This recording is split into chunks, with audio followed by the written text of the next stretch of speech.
So, it's one thing to speak honestly about the fact that the journalists in this country have become part of the matrix, but there's still great journalism being done in this country, and that will continue to be true as long as there is a Heather McDonald. You've seen her on this show a million times because I just love talking to her. She is a great journalist, the author of several critically acclaimed best-selling books, including The Diversity Delusion and the New York Times bestseller, The War on Cops. She's got a new book out called When Race Trumps Merit: How the Pursuit of Equity Sacrifices Excellence, Destroys Beauty, and Threatens Lives. Heather, always great to see you. How are you doing? Thank you for such a great introduction, Andrew. I greatly appreciate it. Well, I mean it. This is something, I've been reading the book. I haven't finished it yet, but I've just been starting it.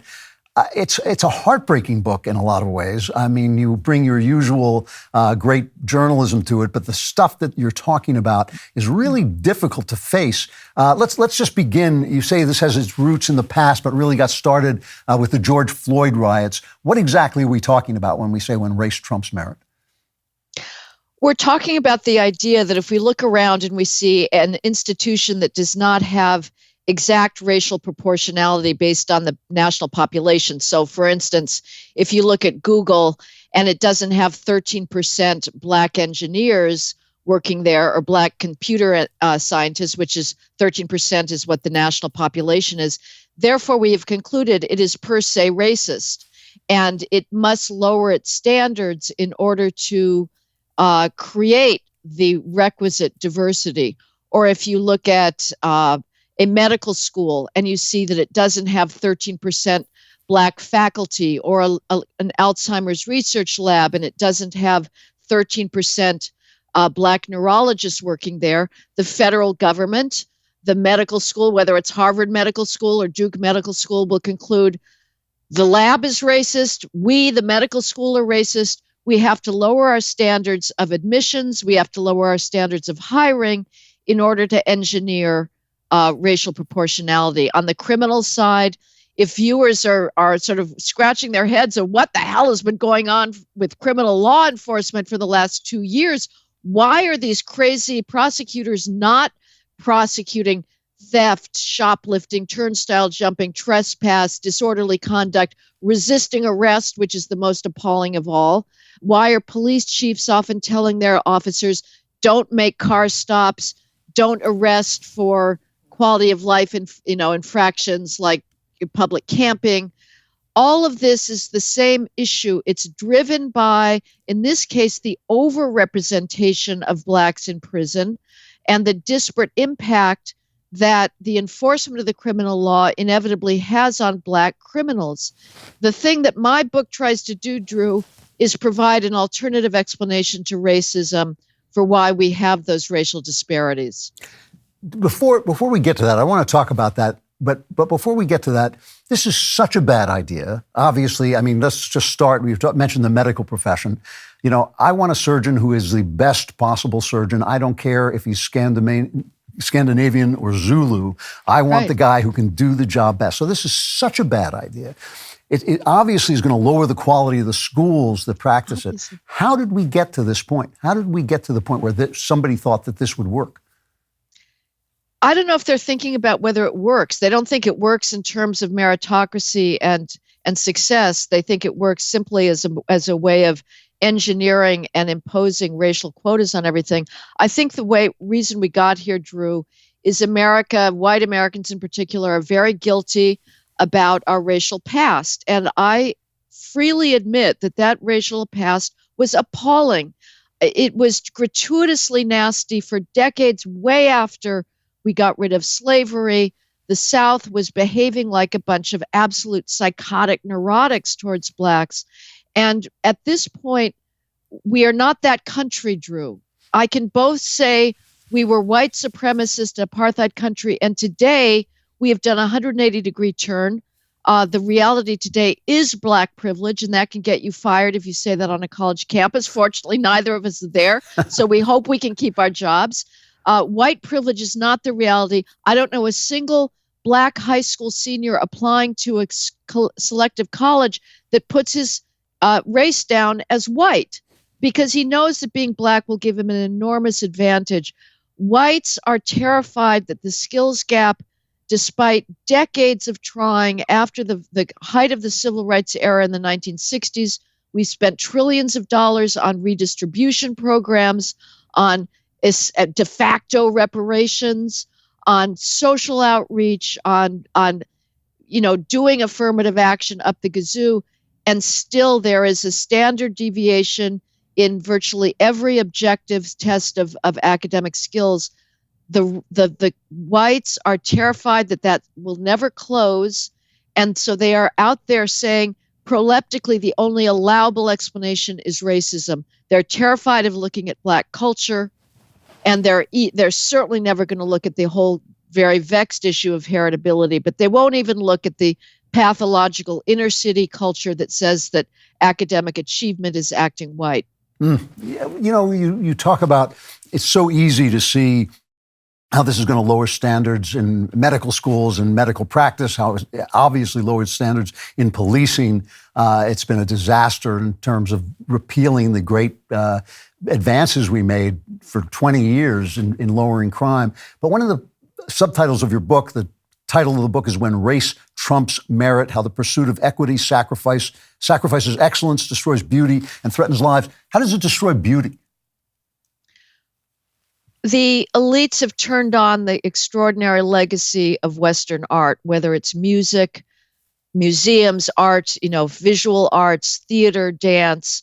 It is all coming down. It is all being accused on a completely specious basis of fomenting white supremacy. So if you love classical music as I do, and I know for a lot of people it's a very alien idiom, but I can just assure you that it is one of the most sublime expressions of the human spirit once your ears get acclimated to what is by now, sadly, a very strange and foreign idiom.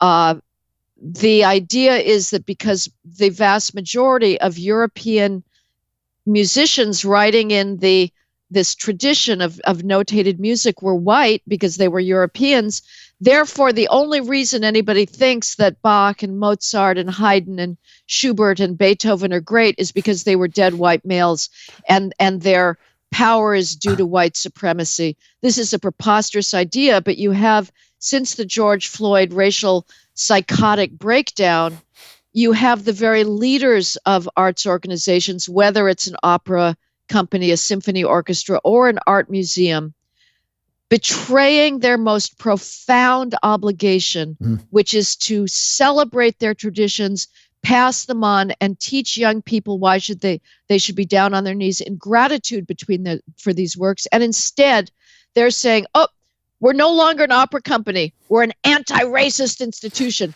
We're no longer an art museum. We're an anti-racist museum. Let me show you the various ways that the last 5,000 years of Western art are racist. What's terrible about that is you have guys like Wagner, who actually was a racist, one of the greatest writers of opera who ever lived. It just doesn't account for anything. Talent is talent and talent is blind. So let's talk about this. You are one of the few people who actually speaks with, not just with frankness, but without bias about some of the causes of this. What is another way of approaching this problem where blacks don't seem to be able to move up? Everybody has faced prejudice in this country. Obviously, the blacks are special in the sense that they faced this slavery in that long Jim Crow period. But, Jews have been put upon, the Irish have been put upon. Everybody else sort of gets past it. Why can't blacks get past this? Boy, that's such a difficult question, Andrew. And, I'm going to put my neck out here and say I look at this inner city culture, and it is absolutely counterproductive. It is destined. There's no way you can look at this and think that there's any possibility of closing the skills gap. You have the hip hop culture that celebrates violence, cop killing, misogyny, drug taking, theft, bling. And you have what I mentioned before, the anti-acting white syndrome, which says that if you're a black kid and you're actually taking your textbooks home to study and you're not going and running the streets, you're acting white.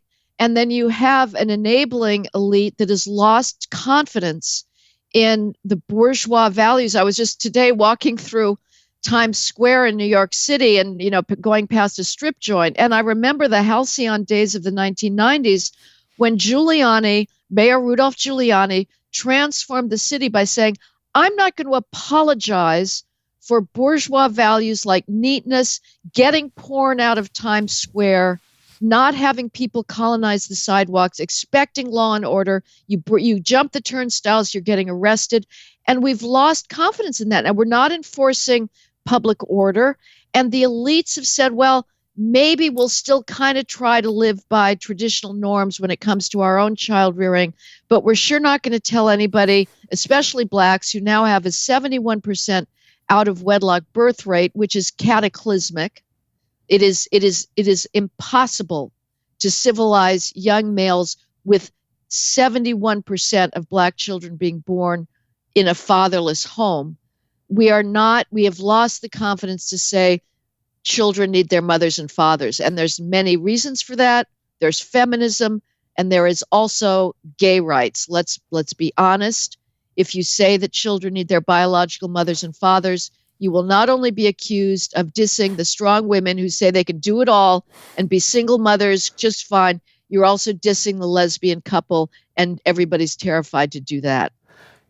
One of the things that is so appalling about this is that blacks actually were making more progress in relative progress to where they were, rising into the middle class faster before the 1960s. I mean, basically after Jim Crow and the Civil Rights Act, but before the Great Society. So much of the money being pumped into the government is coming from these programs that are basically have broken the back of black culture. Is there any way, how do you get people to unclaw their hands from that money and say, this is actually hurting people? Well, Drew, I get asked all the time, what can we do? And I have to say, I've sort of lost patience with that concept. You could say, well, as a form of reparations, we as whites, it's still our responsibility. But frankly, even if as a moral issue you thought that were the case, and I'm not sure I do, there's not a whole lot more that so-called we can do. It's up to the black culture right now to heal itself. You can throw all the money you want at these failing inner city schools. The child learns to read by actually putting in the effort. There's no social worker that can do that for him. There's no parent that can substitute and say, I'm going to actually monitor my child's homework. Is he going to school? The black truancy rate is astronomical in California. It's at least 4 times higher than whites. You better believe it's a lot higher than Asians. And so if you're not in school, you can't learn. If you're not taking your textbooks home, you can't do your homework. I have observed inner city classrooms, and they are absolute frightening zones of insubordination and chaos. And of course, the other disparate impact concept, the book is about the fallacy of disparate impact, is that if teachers discipline the insubordinate, unruly students as they deserve to be, and it turns out that disproportionately those are black students, then we can't discipline the students because discipline has a disparate impact on blacks. And we're all supposed to believe that there's no behavioral differences.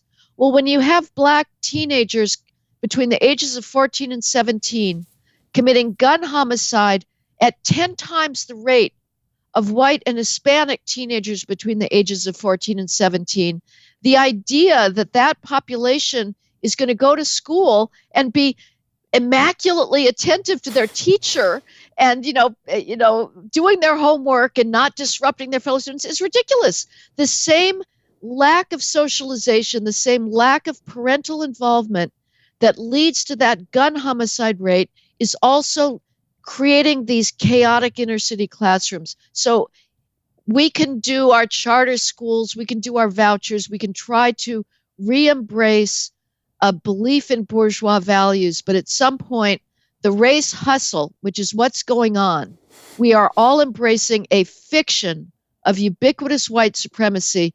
That race hustle has to stop by the hustlers themselves. Wow. Well, this is a big step toward it. This book, When Race Trumps Merit, How the Pursuit of Equity Sacrifices Excellence, Destroys Beauty, and Threatens Lives, by the great Heather Mac Donald. And I'm just thrilled to say, I didn't even know this, that this is being published by us. This is a DailyWire book. I am honored to have you on the team, Heather. It is always great to see you. And I look forward to finishing the book. It's really good. Thanks, Andrew. Well, I chose DailyWire in order to have you as a colleague, so it's mutual. I appreciate that. Thanks a lot. It's great to see you. Thank you so much. Man, that guy is great. I love him. If you want more content like that, like and subscribe, and also subscribe to The Andrew Klavan Show wherever you get your podcasts.